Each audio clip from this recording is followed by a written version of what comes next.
Ricky Stenhouse Jr. was not happy with two-time defending Chili Bowl champion Logan Seavey tonight during their qualifier, where Seavey was able to get a last-lap pass against Ricky Stenhouse Jr. to claim the fourth position, while Stenhouse had to settle for a fifth-place position. Specifically, Stenhouse was not happy that Seavey kind of pushed him up the track, pushed him up over the cushion, and used him up. And that allowed Seavey to get that position coming to the start-finish line. Let's take a look at this right here. This is Logan Seavey in the purple car on the left of your screen. Ricky Stenhouse Jr. is in kind of the red and white and blue car on the right in the NOS car. Let's take a look at what happens right here between these two. Everything is looking good there. Stenhouse kind of slips up.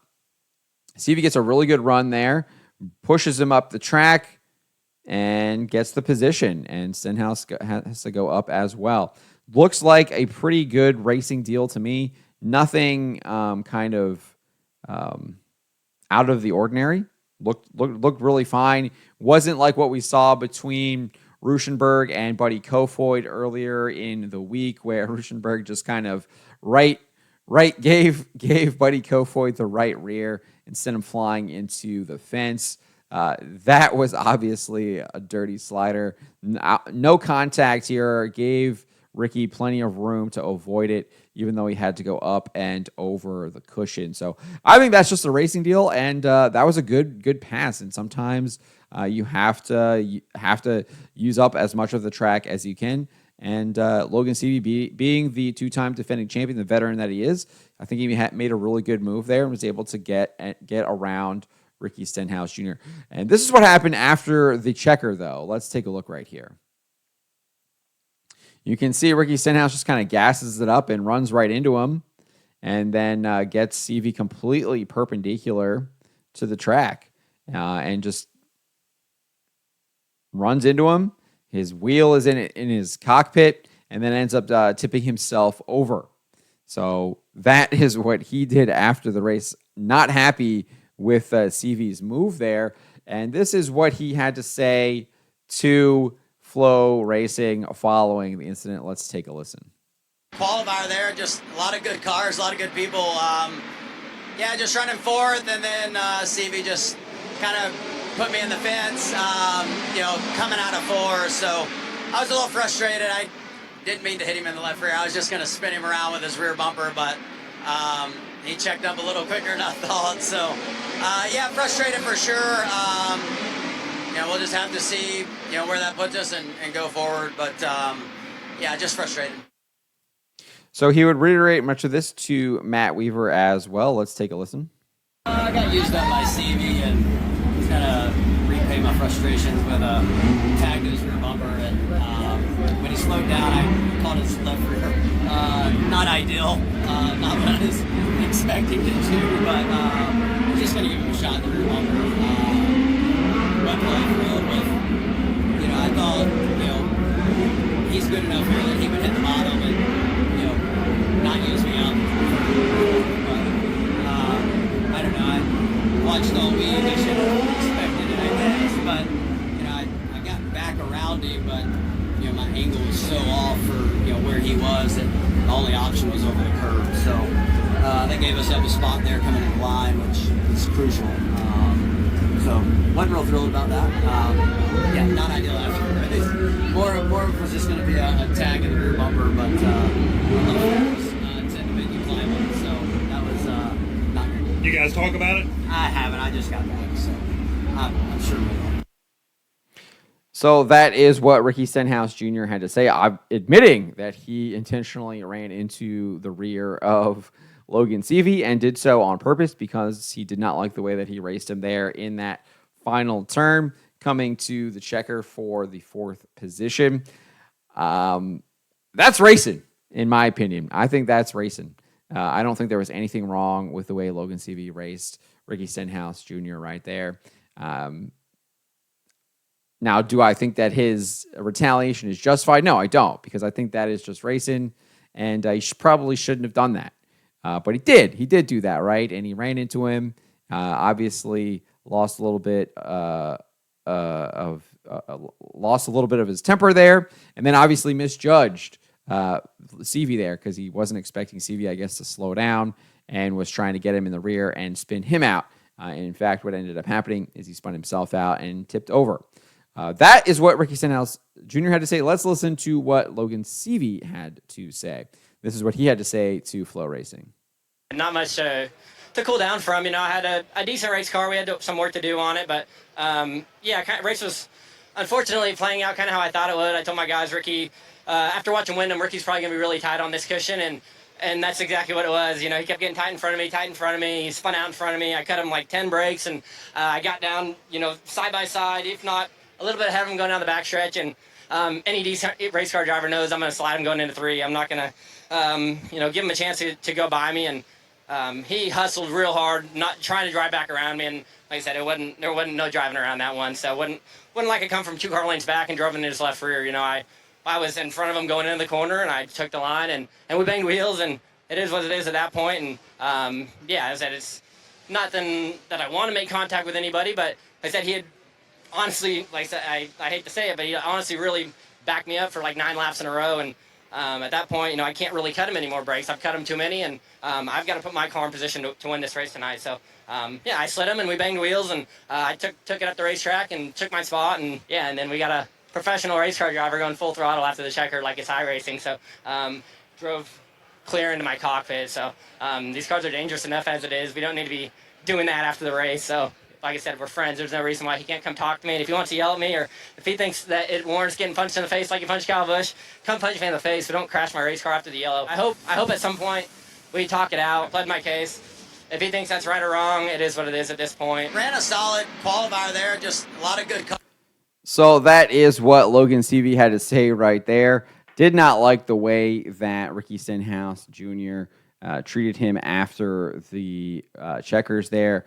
Would much rather have him come and confront him in person, and noting that it put him in a dangerous situation as his car was in his cockpit. And we can look, when he's saying that, we look here. His car is right up and over him right there, with the wheel and the engine kind of right there. So we can see that. He did provide some more comments to Matt Weaver. This is a pretty long video, 6 minutes and 13 seconds. We'll listen to a little bit of it because he kind of just repeats a lot of what he says to Flow Racing here. There's at least one point, I'm not sure if we'll get to it, but he does call for the Chili Bowl to take action against Ricky Stenhouse Jr. I'm not sure if I actually agree with that.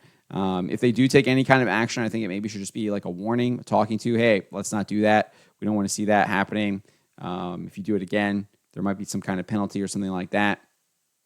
Because I'm not sure if there's any kind of actual, he should be punished on the track or docked, passing points or something like that. I think that's just would be hard to kind of justify, especially when you go back and you look at what Jason Fager did in 2023 with Carson Hocevar in the Gateway Dirt Nationals. Now, obviously, those are fendered cars. The dirt late model is a little bit different than a midget, but Fager did a video where he explained they tell us to settle this stuff on the track. They don't want us fighting or anything like that outside of the track. They want everything to be done in the track. Where maybe here Chili Bowl it's a little bit different. Maybe they want the drama at the top of the ramp rather than on the track when it comes to stuff like that. So I'm a little bit two minds of that. So I see where you would want to ensure that you don't have that happen again, given the fact that there is the dangerous situation that it puts both drivers in. And then at the same time, maybe you do want to settle it on the track rather than at the top of the ramp. So I'm conflicted on that one. You guys will have to let me know what you think of that. But let's take a little bit of a listen to hear what he had to say to Matt Weaver. Yeah, like I said, he kind of backed me up a lot of the race, which is just part of racing. He kind of spun in front of me, and I cut him a lot of brakes there. And then at the last lap, I really got a hold of the bottom down the backstretch, and I was, in my mind, I was ahead of him going into the corner, and he said there was no missing the bottom. I was sliding him, and I think he tried to beat me to the top, and he jammed it in there. And like I said, at that point, I was committed to the slider, and I feel like, like I said, at that point, that was a racing deal. Like I was, ahead of him like this going down the back stretch is what I saw. I don't know if it was on the video or not, but slid across, and I said I was going to the top, and he got there a lot faster than I expected. But it's not like I come from 3 car lengths back and just driving his left rear. I feel like he saw me on entry, he saw me driving across, and he tried to jam into the cushion. The track was a little bit narrow, banged wheels. Except at that point, that's like, is it not that I ever want to run into anybody or anything like that, but that's a pretty big spot for both of us at that point. So I understand him being upset, but yeah, it wasn't like I come out from behind him and slide across and drove into his left rear like we saw Ruschenberger do to Kofoid the other night. I thought we were side by side going in, and I jammed across the berm and got a bunch of grip and drove across. And I honestly didn't think there was a chance he was going to be there. And he jammed it in there and did a good job and tried to go around me, but I was already there. But yeah, I'd cut him enough brakes. I felt like throughout that race by lifting probably every lap for him on the cushion. I kind of saw that coming after I saw Wyndham last night.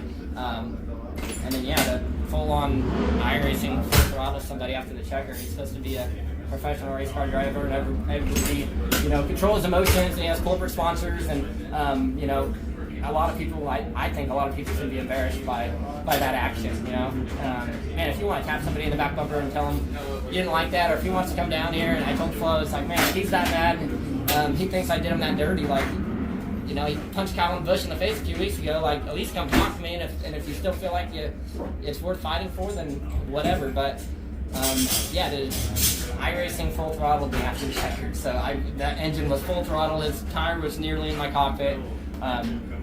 It's unacceptable. It's unacceptable. The Chili Bowl, in my opinion, shouldn't allow it. They cracked down on a lot of rules this year. I don't see how they just let something like that go. I'd be pretty disappointed if they do. That sets a precedent for everybody at this point. What if later tonight if I decide to spear somebody, then there's no penalty. So I don't know if they're doing anything. I don't know anything about it. But like I said, there's a lot of eyes on this race right now, probably more than ever. We've got a professional race car driver here. In reality, he wants to win this race, but he's here for fun, like a lot of us. Nobody's getting rich here, and I get it. Everyone's emotional at this race, and so I'm not fully justifying myself and saying I'm out of clearing myself by any means, but. So you kind of get the gist of it right there. I mean, he does a pretty good analysis of what happened. I think his justification makes sense. I think that there was just a racing deal there.